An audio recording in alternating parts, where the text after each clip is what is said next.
ما في خدية حاجتي ولتي أبون أرتستوت رومو هندان هنقفني بقنا قان دفتن أرتستي خيسان أبشو أما لكوستين دوت أرجما إذا سبب فتشو دانغا أرتستي غرغر أصنتين أتوبو جامتي أرتستوتا خيني يونوتي قدفني أفان كينيو قدفني تملي إسامتي خنافو أرتستوتا خيني يرو قبني برها أبنون دامسا أرتست فران بدي سافي أكسممو أبوتي خينياتي خنا والقبته حالما خنا انغا سربا فران ادوتي زنافتا سنغونا هاغا سومو شير كوبلينك جچودان كومنتين كوتون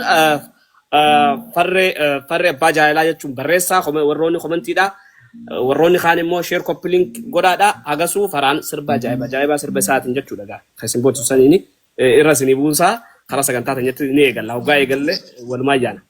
نموت ادوتو جلا خنا دفي ايغل جاجرا ارغوانتي فرّي جالله يا بريسا كومنتي كوتو فرّي جالله let's go فرّي أبا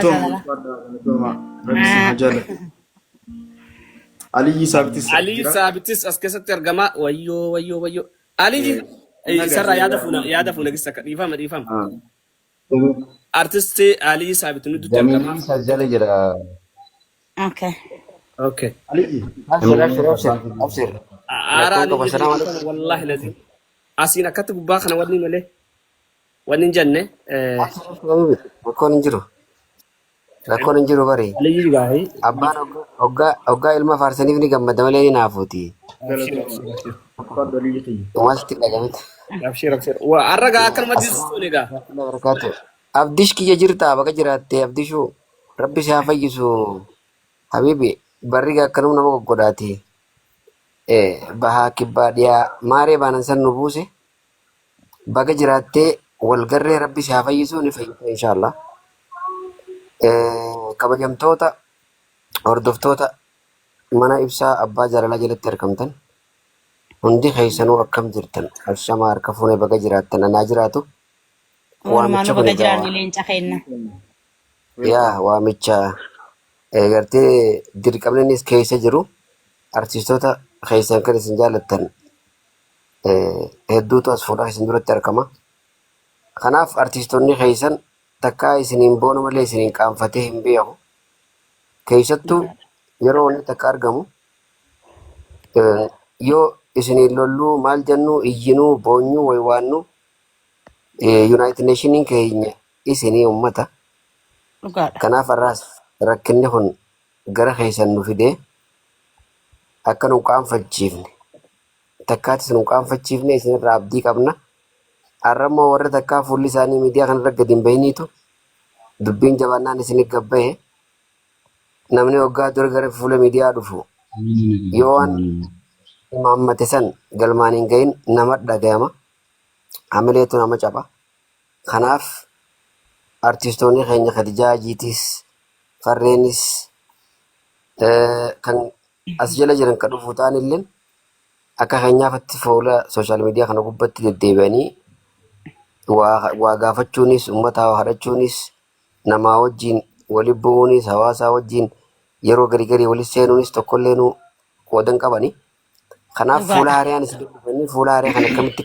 akkamitti akka isin keessummeessitanii boonsitanii asirraa gabbuuftan isintu beeka. Ammoo nuti takkaa isiniin boonu malee isinitti qaanfannee hin beeknuu. Kanan isiniin jaa artistii keessan abdishuu amma fuula keessan dura jira. Ni jirra ja'atii jiraachuu keessan nutti mul'isa. Nu boonsisaa isiniin jenna. Kana caalaa gaa dubbii isinitti hin dheeressu. Hundi keessanuu galatoomaa waan godhamuu qabu cufa godhaa kooppii baananis godhaa sheerii sulirra godhaa. Hundi keessan tokko nurraa warri giiftaraas ka jettaniis abbootiin qabeenyaa keenyaas warri sooshaal miidiyaa kanarratti arjummaan beekamtan tokkolleen akka nurraa nafne warri immoo isaan wajjin qunnamtii qabdan irratti sheeruu godhaa nu afeera. Kanumaa galatoomaa ibsaa abbaa jaalalaa keenya galatoomee guddadhu. Galatoomii fi jaallatamoo artistii Alii Saabitii nama artii Oromoo keessatti bifa ajaa'ibaatiin abbishuu ammaa kanaa waliinuu shooroo dhaanaa baateera bara sanitti illee jechuudha. Haa galatoomni illee haa ulfaatu foontu fooni dhiigaa artistoonni wal moggaa dhaabbachuun isin wal utubuun mataa uummataati waan ta'eef uummanni fakkeenya isin godhata galatoomii ulfaadhu atillee mataan nu bulisin jechuu barbaannaa artistii keenya jaalatamaaf kabajamaa Alii Saabit atillee nu gotaraan si geessa irra nu buufta gaa'ee arjoonni keessan Imbahin nurraa imbahin alii imbahiniti. numa dira Abshiraa jira. immoo nama jaalatamaaf kabajamaa boo Damina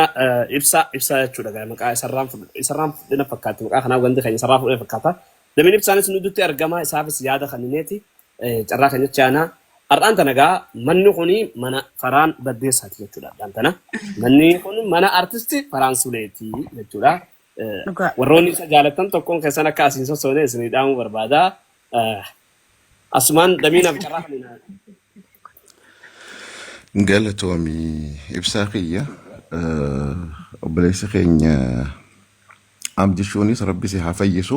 inshaallah dhibbaa dhibbanni fayyitaa Rabbi haa fayyisu. Farhaan Khadija Abbaa Abdii Aliyyi Annee Hamza hundi keessanuu warri as jala jirtan hundinuu dhugaa rabbi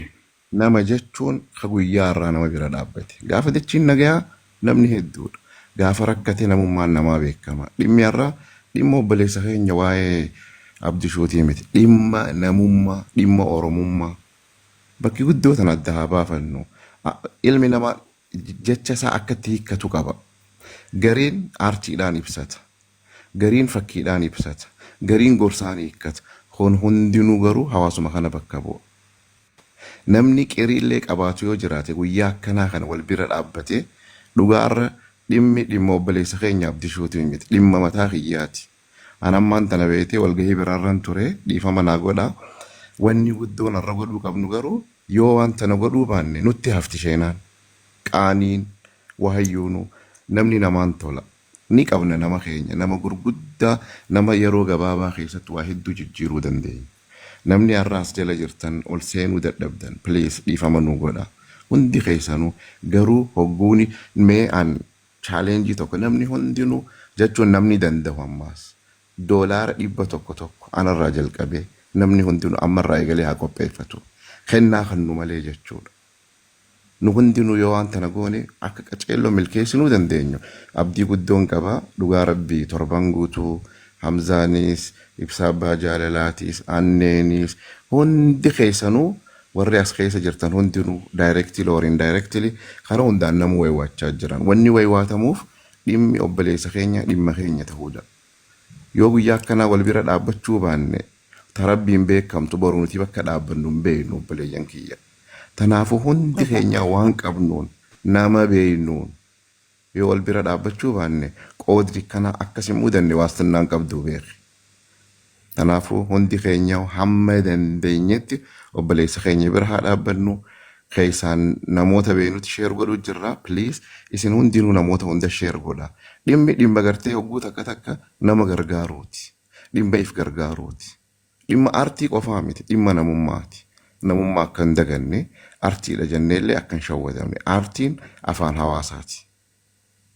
akka itti ibsamu waan silaa nuti guyyaa tokko guutuun ibsine obboleeyyan keenya warri aartiirra jiran jecha tokkoon ibsanii kutan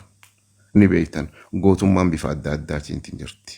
naa galatoomaa har'a guyyaa obboleessa keenya Farhaan Baddeessaati jedhame anillee guyyaa kana fudhadheetiin jira obboleessa keenya karaa hundaanuu sheer fooloo goone fooloora isaallee haa guddisnu obboleessi teenya Khadijaatis akkanumatti Hamzaatis Abbaa Abdiitis Ibsaatis hunda Aliyyi Saabitii hangafa keenyallee hundi keessanuu galatoomaa namni qirii qabdan please ana dhiifama isin gaafata dhiifama nu godha dhiifama naa godha hundi keenyaa immoo har'a wal bira dhaabbannu guyyaan gartee dhaabbannee ijarii gannu har'aa miti yoo haasawuu barbaanne guyyaa biraa haasawnu har'a immoo kallattiin akkuma obboleeyyan keenya lafa kaa'anitti gara hojiitti haa qaceellu nulleen qalbiin nu haa tasgabbooytu obboleeyyan keenya galatoomii ibsaa kiyya isinitti waan dheeressallee dhiifama. Allan dheeressinaa haasawni kan himi